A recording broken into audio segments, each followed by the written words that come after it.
Hello, this is Kevin Ryan. I'm here with Tom Ryan, and Tom Ryan remembers. Barbara's just off screen there. Hey, there she is.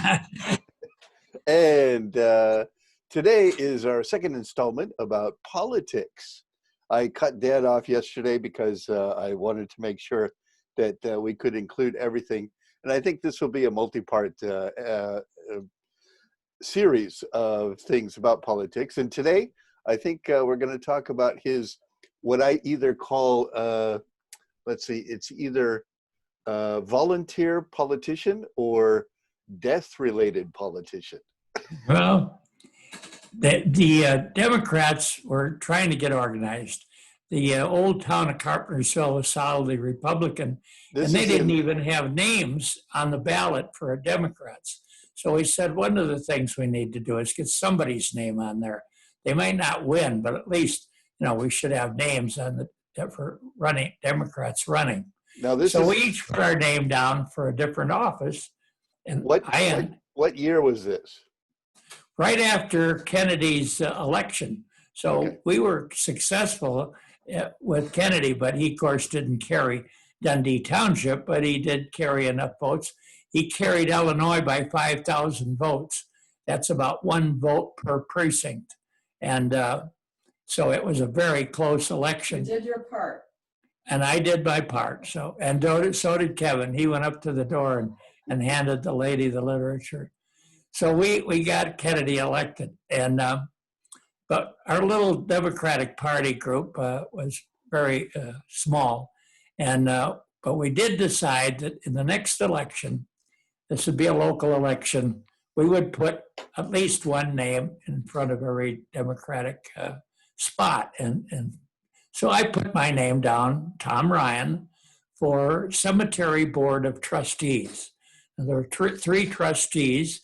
And in the past, of course, all three were from Carpentersville, old Carpentersville, and we're all Republicans. And so when the election was held, I got elected. I couldn't believe it. Why would I get elected? Well, it turns out there was a Tom Ryan that was a very popular mayor of old Carpentersville, and he was retired now. But people liked him. And when they saw Tom Ryan on the ballot, even though it was a Democrat, they voted for me. Most of them did anyway, that I got elected. So it was a real fluke. But I took it seriously, and I went over and I met the other two trustees. And I learned a lot on that job, how politics works and how government works. And it was a very wonderful experience. They were kind to me. They, kind of offish, but they didn't freeze me out. And they explained things and how things worked. And I listened to how it worked. And I thought I had an issue. Most of the people in Carpentersville were Catholic, and they wanted to be buried in a Catholic cemetery. That was very important at that time. If you were a Catholic, you didn't want to be buried in a Protestant cemetery. And it was sacred ground. And there were some people that couldn't be buried in a Catholic cemetery, even if they're Catholic, like babies who were born without being baptized, newborns. And there was a lot of infant mortality, even in those days. So that was a sad thing. And the other one was if a person got a divorce and remarried, the church said that second marriage didn't count. It wasn't recognized by the Catholic Church, which meant that if you were living with someone who was a second marriage, you were living in sin, and you could not be buried in a Catholic cemetery. So there were a few other rules like that. They were pretty minor for most people. We didn't have very many divorces. On the GI Bill, when you bought a house in Meadowdale, and it was only 5.5% interest, Uncle Sam co-signed with you. And if you reneged on the mortgage, they'd come to the rescue. So the banks were willing to give us the loan with only $500 down. And there were very few divorces, because if you got divorced and one of you went back to Chicago, the remaining person just could not make the mortgage payments, even if they were only $119 a month. So usually they lost the house, and that was about the only reason people lost their homes. Jobs were easy to get then, and it was a booming time in the economy. So that was the reason. So we had very few people that went back to Chicago and gave up their homes.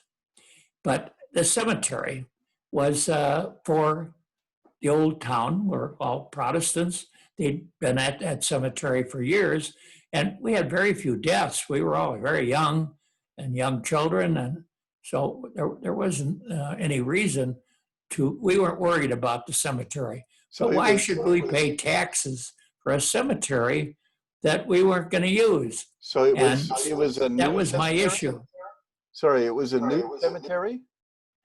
This was not a Protestant cemetery, but everybody in it was a Protestant. That's all. Okay. It was from the old town of Dundee Township Cemetery Board of Trustees is what I was. And the cemetery was a small one. It was covered with elm trees, beautiful little cemetery.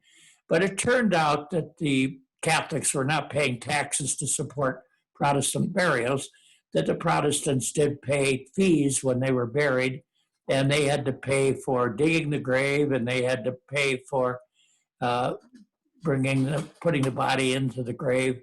And in the wintertime, the ground was frozen. It's very cold in Chicago in the wintertime, and the ground was frozen, and they didn't have equipment. Their equipment was pretty primitive to dig a grave. So they had a little building, kind of a columbarium building, but they used it in the winter to put the bodies, and then after spring thaw came, they could dig the grave. They did have a little machine that would had fire supplied by bottled gas, and it would be like a stove that would heat the ground up on surface so they could dig into it. Otherwise, it'd be like stone frozen. And so I learned about burial and how they charged, and people were willing to pay. They would buy the grave sites. When my mother died, my father bought 6 grave sites in a Catholic cemetery, and he figured he would use one, and of course my mother would be there, and he didn't know who else in the family, but he thought, now the money they paid for those grave sites, cemeteries were a very profitable business. They made money, and they got gifts too. People would even give a gift. And when they put on the granite stone carved with the name of the family on it, the family had to pay for that. So the cemetery only had to mow the lawn. That was about it. And otherwise, they got well paid for all the services, and they made money. The Catholics, all cemeteries made money. So your job was to make sure the lawn got mowed? Yeah, well, I didn't have to. I didn't think that was a real issue then, that the cemetery was collecting taxes and then using them for people who didn't live in Meadowdale. And that wasn't an issue. So I went along with them. Of course, when they bought a new truck for the cemetery, they had two employees, and they had to have a new truck. Of course, it was one of our trustees was the Chevy dealer, and it was, of course, a Chevy purchased in the old Carpentersville. So I grumbled about some of those things, but there was only one car dealer in town, and he just happened to be the only one. I thought they were honest guys. There wasn't any cheating that I could detect. So, but I learned from them and learned how businesses work and how they collect the money and distribute it and pay for everything. But then they had a problem. There was called the Dutch elm disease, and it killed all the trees at the University of Illinois, where I went, 200 miles south of here. And they had beautiful trees over the boardwalk that protected us as we walked from class. And all those trees died. And there was nothing that the agricultural department at the University of Illinois did all they could studying this disease and how to stop it, and they could not stop it. So the elm trees at the cemetery were being attacked. Now, it was a few years later, and the disease was moving north. And they worried about that. Not much they could do. I said, there's no cure. Well, they said there's some guys that are taking engine oil from cars when they drain it out to put in new oil. And they're taking that old oil and they're processing it into a spray that they spray on the trees, and that kills the bug. And I said, I don't think so. If the University of Illinois Agriculture Department could not find a way to kill them, I don't think these guys with their spray, I think it's a hoax. Well, the other guys said, look, if we don't spray it and the trees die, they'll say, you killed the trees because you didn't spray them. And if we do spray them and they die anyway, we can say, well, we did everything we could to stop the disease.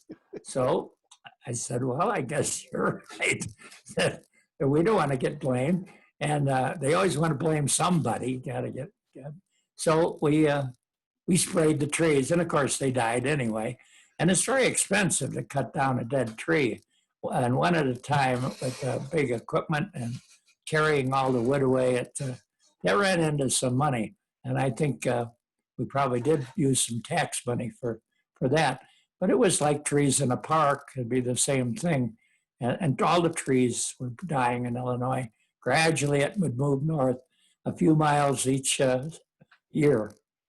So those are some of the experiences I had on the board. And I remember I had to go to meetings at the Dundee Township Board of Trustees, and I met all these Republicans, and they made jokes to me and so on. They were nice. They weren't nasty or anything. And so it was a great experience. I really enjoyed serving, and it was my first elected office and my last. I never ran for office again, but I enjoyed the experience and moved on. Now, you had a similar experience, but not political. It was more, how do you say it, managing, but it was also related to funerals, right? Oh, yes, right. Well, like 20 years later, after I was a teacher at Larkin High School in Elgin, Illinois, and we had moved to Elgin. I only lived a block away from the school, so you kids all could, and I too, I could even go home for lunch and get back in the 25-minute lunch and didn't have to eat in the cafeteria. It was wonderful living that close. But another social economics teacher and I got talking about how expensive funerals were and that they didn't need to be that expensive. And so we formed a Kane County Funeral Society. And we got people to join. They paid like $15 membership, and they got a bunch of literature about it's up to you. Don't let the funeral director tell you what kind of funeral you want. And you can pick and choose. And there are many choices. And of course, the most inexpensive is cremation. Well, hardly anybody was getting cremated. Almost everybody was getting the full, expensive embalming and viewing and funeral, the nicest casket. Oh, you don't want that old casket. That you'll be embarrassed to have that. So here's the nice casket. So the funeral director was like a used car salesman. He was not a counselor. People thought of him, well, he's a counselor. He knows a lot about this, and he'll show me the best way to bury my loved one. No, they were in it for the money, and they were businessmen, and they were going to sell you the most expensive funeral. Well, that's what we told people, that if they had some knowledge about funerals before they went, they could refuse some of his suggestions for all the expensive. Now, at the at the time in Elgin, there was maybe 3 or 4 different funeral homes? Yes, there were only a few, and mostly people from one church would always go to one funeral home, and the other church would go to the other. So the funeral home, often he was a member of the church, and so you really didn't have any choice. You had to go to the one that was connected with your church. So there wasn't any competition. But we kept fighting on this and lobbying and writing letters to our congressman and so on. And eventually they had a rule from the Federal Trade Commission that funeral directors had to print out on a piece of paper all of the different choices and how much each of them cost. And when the customer asked for that, they had to produce it and give it to the customer. So they knew in advance and could think about it a little bit. But you walk into a funeral home, you're all with tears in your eyes, and you sit down in front of the big desk, and the funeral director is sitting behind the desk like the President of the United States, and he asks what he can do for you. And I think just having that list was a big improvement, and that's still in force. One of the big things we didn't realize is that people would switch from ground burial to cremation. And the biggest surprise of my life is that when you look at the obituary page today, it says cremation, no service, and their name. That's all. It's little tiny. That's all that's there. No service, no church service, no. And about half of the people are just being cremated without any service. So that's a big change from the expensive funerals of the past. And of course, it's really made it rough on the funeral, the cemetery business. So I remember that you finally went in to get a service. You went into Chicago to get one funeral director to lower his prices. Yes, and he came out from Chicago to help us get organized and advised us, and so there was one in Chicago, and that they would guide you if you wanted a cremation, and not every funeral director even proposed it as a possibility. These people would provide one, and they'd come and pick up the body, and it would be very much more inexpensive. Instead of thousands of dollars, it was a few $100s. And I think we were helping people. We were economics teachers and trying to give people their choice, and they weren't getting a choice. So that went on for about 30 years. We worked on that. And I got elected to the board of the Funeral Society of the United States and Canada. So they called it the Continental Funeral Association. And I went to Washington for a board meeting, and I went to Toronto, Canada for a board meeting, and had a wonderful experience. So because the Canadians, and especially near Seattle, over the border on the Canadian side, and there were a lot of Scandinavians in Seattle at that time, and they were in favor of cremation. I guess the Vikings used to use cremation. Anyway, we would go and talk to congressmen, and we went to the Pentagon, and we talked to them about soldiers being offered a choice before they went into battle, and to the American Legion, and maybe they could advise some of their elderly members about funerals, and they would go to the funerals and have a firing squad that would fire rifles over the grave and wave the flag and so on. But they didn't do anything for their members about funerals. It was kind of a touchy subject, and so people weren't supposed to talk about that. We were being very That's right. I remember. rude and crude, but even bringing up the subject. Death Now, was of course, taboo, it's yeah. all changed. Yeah. But I think that getting elected to the cemetery board of Dundee Township was a beginning of my interest in death and dying, which went on the rest of my life. Right. Yes. I mean, during that time, Keebler-Ross came out with the stages of death. Before that, it was pretty much a taboo subject. Right, right. Yeah. And then they got, of course, at the beginning, people were dying. They would have special counselors that would go, and even Medicare will pay for helping people die gracefully and dignity, and so there's a lot more interest in death and dying now That's than there great. was then. It Well, was kind of thank a you. dirty subject. Great. Well, thank you. That's good. Two great stories there. Okay, good. We'll wrap it That's up. great. Thank you. Thank you.